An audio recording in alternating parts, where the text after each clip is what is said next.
Last week on Bonus Locker.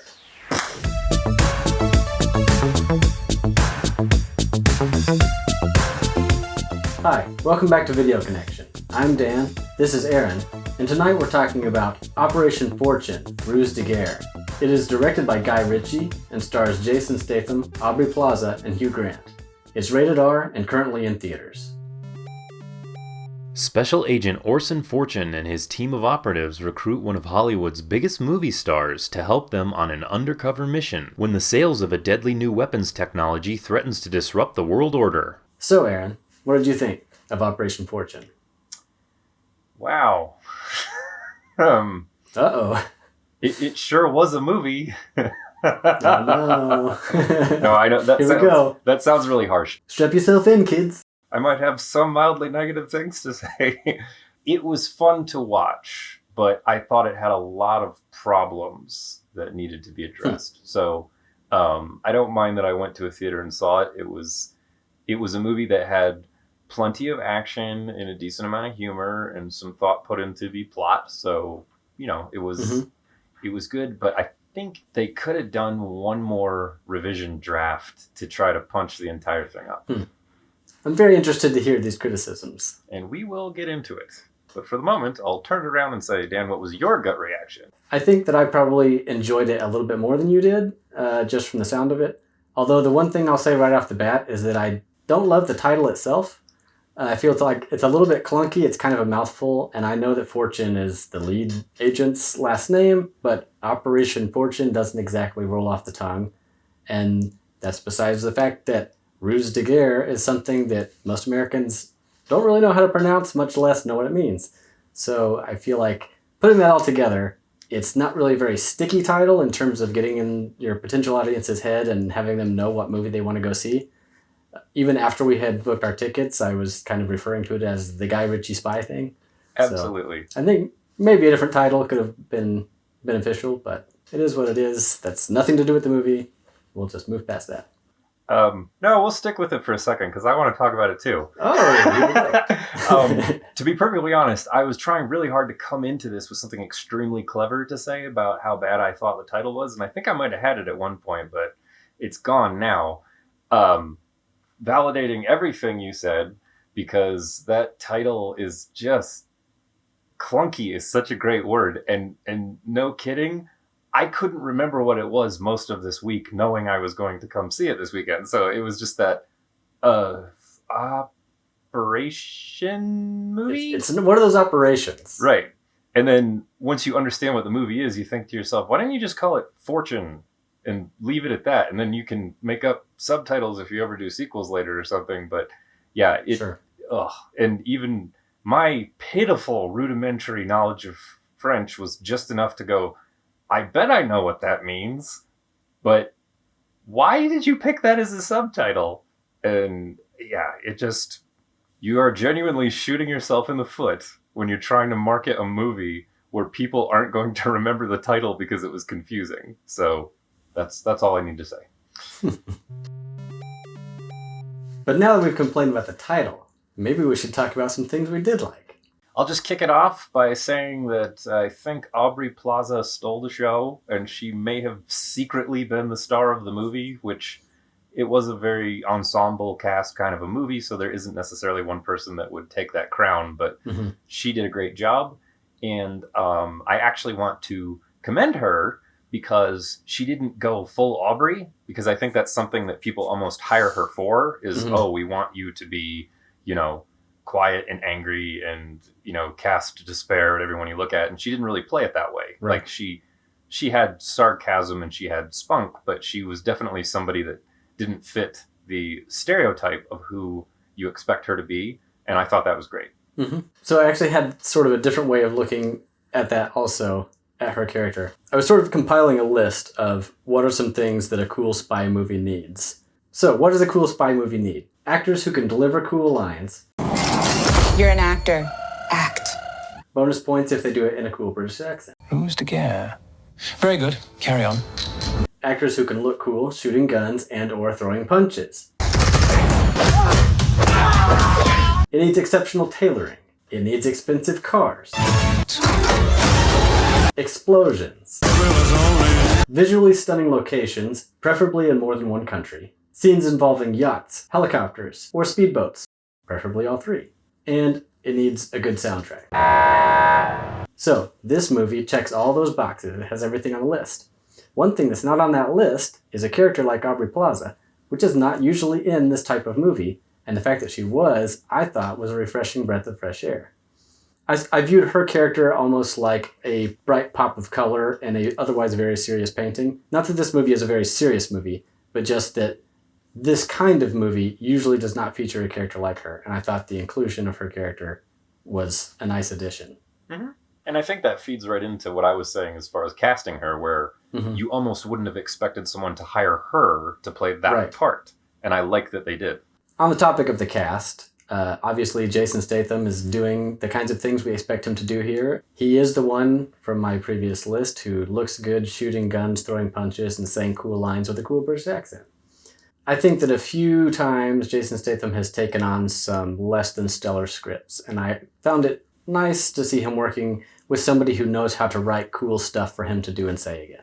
I can agree with that. I definitely appreciated the Statham smoothness in the fight scenes, which is something that I do feel like it's been a while since I've seen that. And it was great when you have this character who's supposed to be a better fighter than most of the people he comes across. He is physically convincing as that person. Like when he hits those guys, the way that he moves, and he has a very specific way that he moves that's almost like dancing, I think. It's actually funny that you bring up the fights with him, because I was curious if he put a line into his contract that specifically stated he would never take a punch during this film. I was trying to think of any other character in any action or spy movies where a character got in this many fights and didn't take a single hit. Like, I know he's supposed to be better, he's supposed to win the fights, but...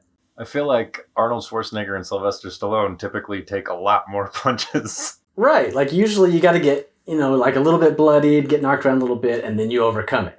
In this, dude's flawless. If anyone out there can think of an action movie where the hero does not take a single punch the entire time, let us know, because I'm genuinely curious. I would love to hear it. And the interesting thing is I think there were multiple times they set it up where you're like, oh, he's in trouble now. Yep. Wow, that bad guy really, never mind, he's not in trouble at all. I almost kind of had that as a con against this movie, though, too. By the end of it, you're so used to him being literally untouchable that you're not really afraid for him anymore. Yeah. So it kind of took a little bit of the tension out of some of the scenes. But on the other hand, you get to watch him look cool beating people up. This is true.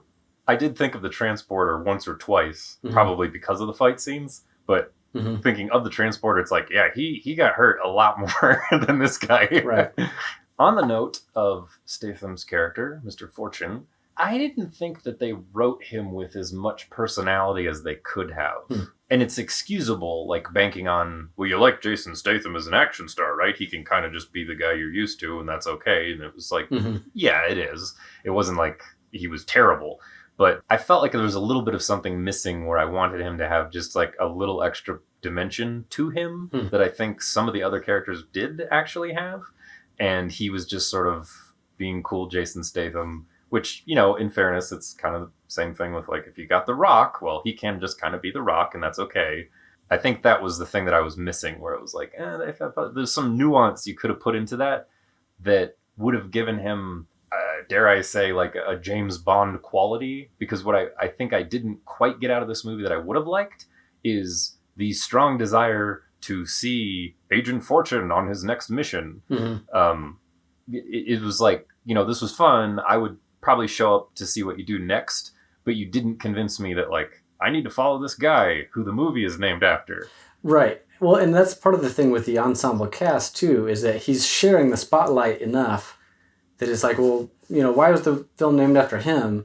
Because it's like, the whole team is cool. They're all doing a great job. I want to give a little nod to Hugh Grant for playing outside of his usual character. He's typically Mr. Romantic Comedy himself. And to get to see him play a bad guy and do it very well was pretty fun for me. Which was a question I was going to ask you. Have you seen The Gentleman? I have not. Although I am aware that it is a Guy Ritchie movie from maybe 5 years ago. Sounds about right. Which also has several of the same cast members in it. Interestingly enough, Hugh Grant is also playing a sort of shady, sort of slimy Cockney character, which was kind of like a low-rent underworld version of the slimy billionaire character that he's playing in this one, which I'm not saying that as a criticism at all, but it's the second time in a Guy Ritchie movie, no less, that I've seen him play against type by being this sort of Cockney criminal, which totally worked in that movie, totally worked in this one. The Gentleman was pretty cool too. I would also recommend that if you wanted to check it out. Yeah, I was curious how similar it is because I saw that Hugh Grant was in it. Also, Bugsy Malone, his only other film role was that movie, so he's been in both of these.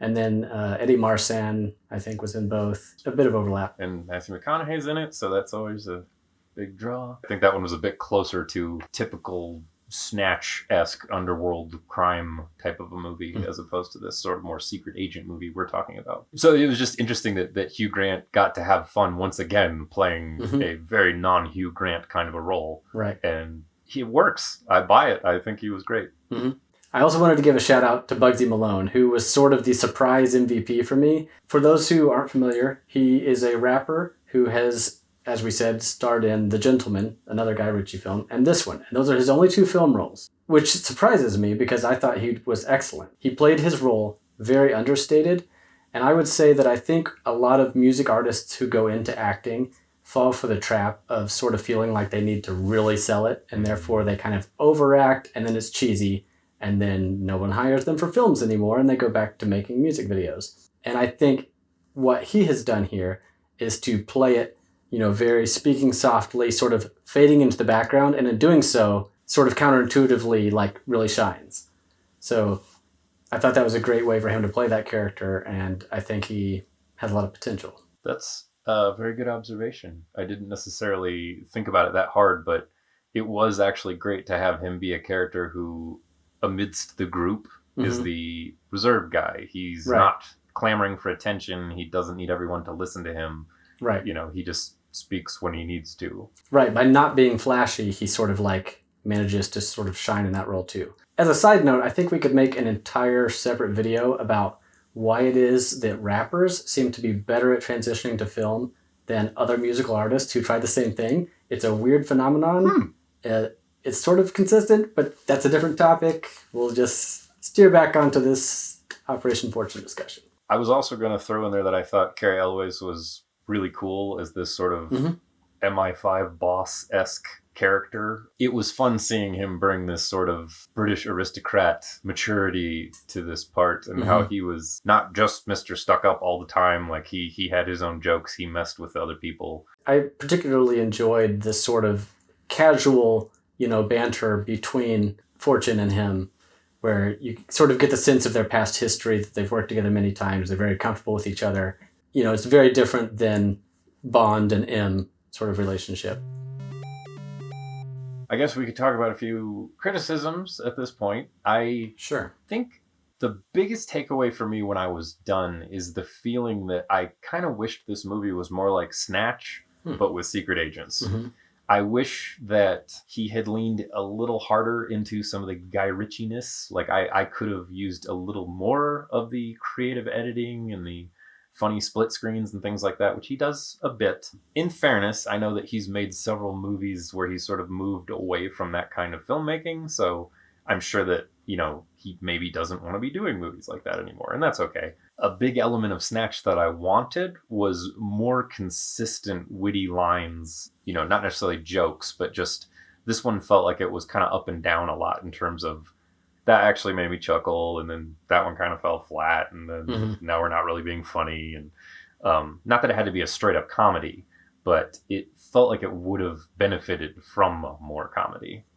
It's very interesting that you made that point, because the next point I was going to make was almost exactly that it wasn't 100% Guy Ritchie, or rather that I felt like it could have used a little more Guy Ritchie-ness.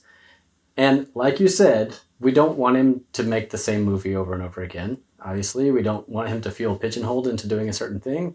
It's great to stretch his wings. But the one thing that I miss from some of his other work is he's very good at sort of weaving lots of complex parts that don't always seem related, and then at the end, sort of almost Rube Goldberg falling into place, everything comes together into a big satisfying way. Whereas this one, the plot more or less plays out in a straightforward manner.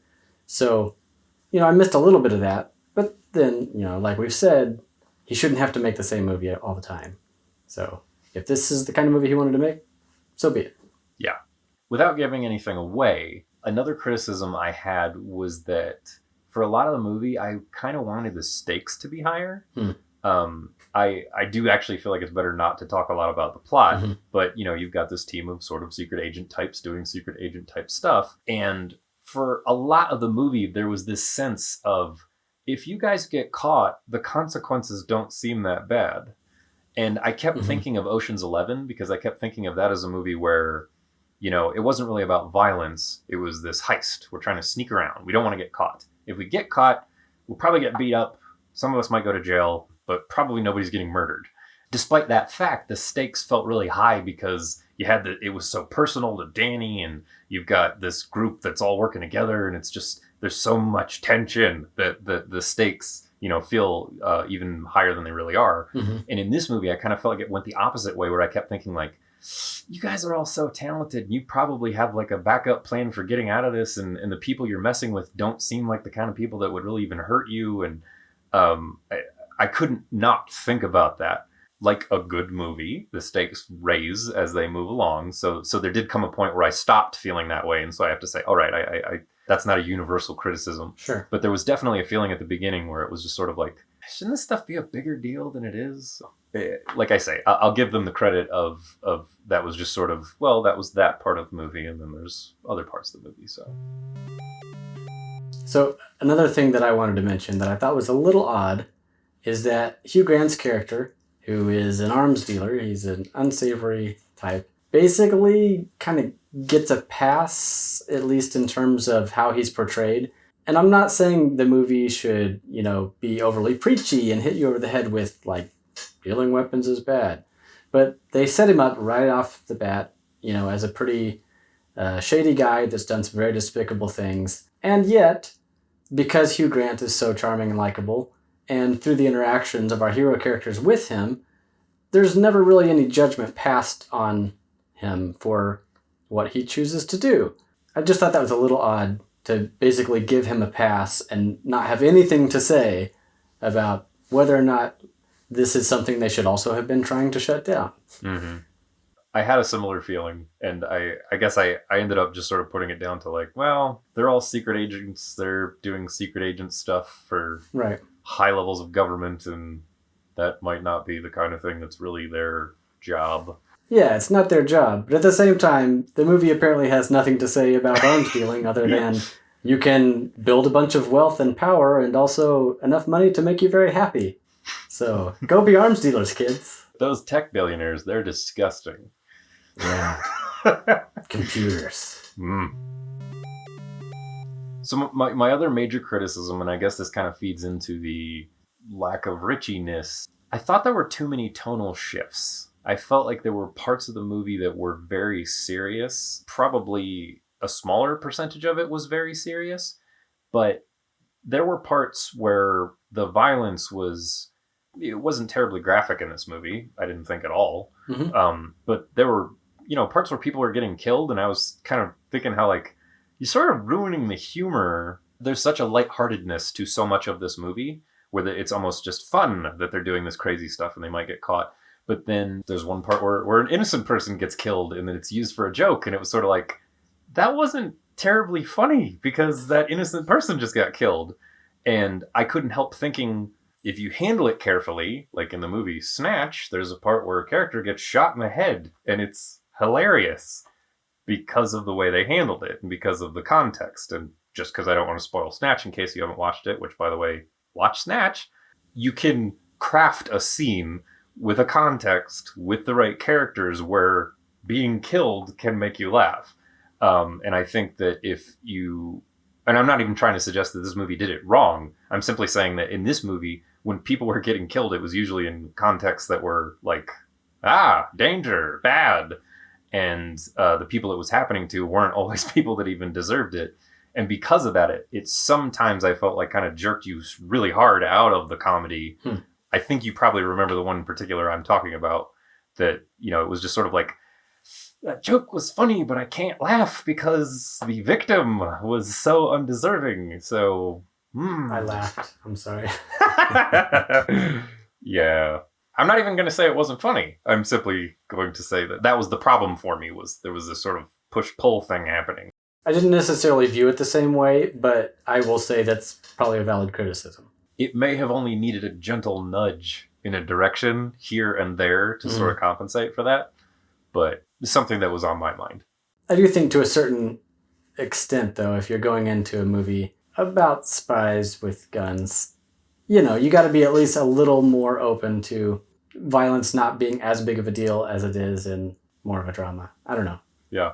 My reaction to violence while I'm watching this movie is not the same as if I see it in real life. So to wrap things up, Aaron, what's your recommendation, or not, for Operation Fortune? I mean, I honestly think I would give this movie a gentle thumbs up. It was fun to watch. It's a lot better than a lot of other movies you could have watched instead. There you go. It was entertaining. It has cool action scenes. It definitely has some funny parts. It has some great characters, and I would be interested if they tried to continue the story for a new adventure, so I'll go with that. I also would recommend this movie.